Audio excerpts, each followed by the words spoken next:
Alors, du coup, maintenant qu'on a vu ce que c'était un marché, ce qu'on va essayer de faire finalement, c'est de l'étudier. Et pour étudier ce marché, il y a finalement une méthode qui est hyper connue et qui est l'une des méthodes les plus simples pour étudier ce marché, qui est la méthode SWOT. Donc en anglais, Strange, Worst, Opportunité, et le dernier c'est Trend, enfin je sais plus comment on dit, mais bon, en français ça fait opportunité, menace et force et faiblesse. Donc opportunité et menace, c'est finalement la partie diagnostic externe de l'entreprise et force et faiblesse, c'est la partie interne de l'entreprise. Donc vous avez un premier tableau qui va vous expliquer comment on va aller utiliser et définir un petit peu ses opportunités, ses menaces, ses forces et ses faiblesses.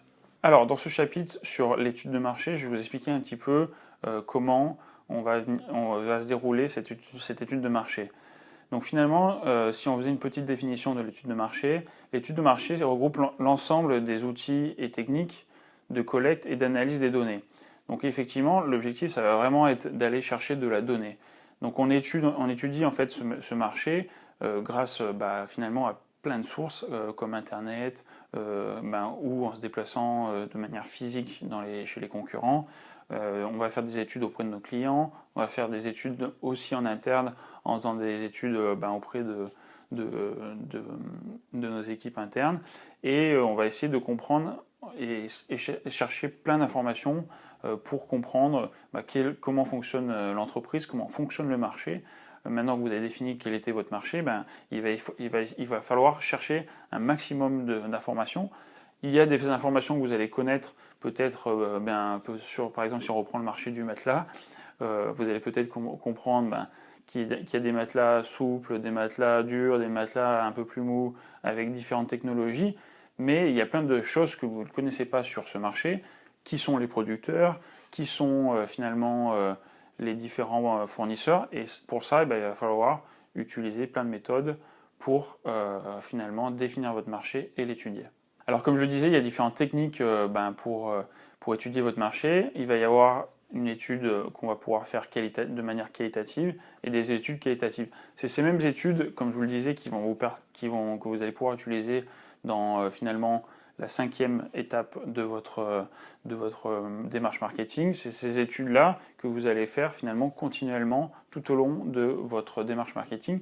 Donc les études qualitatives, eh bien finalement ça va être toutes les études que vous allez pouvoir faire de manière individuelle, donc comme son nom l'indique, qualitative, et vous allez finalement rechercher de l'information beaucoup plus précise. C'est-à-dire, je ne sais pas, moi, vous allez chercher, par exemple, sur l'étude de marché par rapport à votre matelas, vous allez finalement rechercher auprès de vos clients, vous allez interroger vos clients sur quels sont les produits qu'ils utilisent, pourquoi ils les utilisent, comment, pourquoi, à quel prix, combien de temps, etc. Et vous allez faire une étude finalement beaucoup plus approfondie. Ensuite, vous allez faire une étude finalement quantitative. Alors, souvent, on commence plutôt par faire une étude quantitative, puisque finalement, c'est la plus simple et qu'on va pouvoir faire, puisqu'on peut la faire via des questionnaires, via des sondages, via un panel, etc. Ces études-là sont très bien puisqu'elles vous permettent finalement de valider des hypothèses que vous allez émettre avant. C'est-à-dire, est-ce que les gens préfèrent un matelas souple ou un matelas dur? Eh bien, vous allez pouvoir faire cette étude, un sondage, de manière quantitative, et c'est un petit peu la méthode, on va dire, scientifique, puisque la grosse problématique souvent du marketing, c'est qu'on va se baser sur des croyances. C'est-à-dire qu'on pense que, on espère que tel produit, tel... Et finalement, ces études quantitatives vont vous permettre finalement de valider des hypothèses et de dire je pars dans la bonne direction ou dans la mauvaise direction, je suis sûr de tel point, etc. etc. Et donc, pour cela, il existe plusieurs méthodes. On a la méthode finalement du sondage, comme on disait, on a la méthode du panel. Donc le panel, finalement, c'est on prend un panel de personnes et on va les étudier, on va leur poser des questions. On a ce qu'on appelle les baromètres, on va avoir le tracking. Donc je vous invite à regarder un petit peu tout le contenu du cours et à comprendre un petit peu, à voir en quoi consistent ces différentes méthodes. Après, vous pouvez peut-être les connaître parce que ce sont des méthodes qu'on utilise un petit peu aussi dans la vie courante.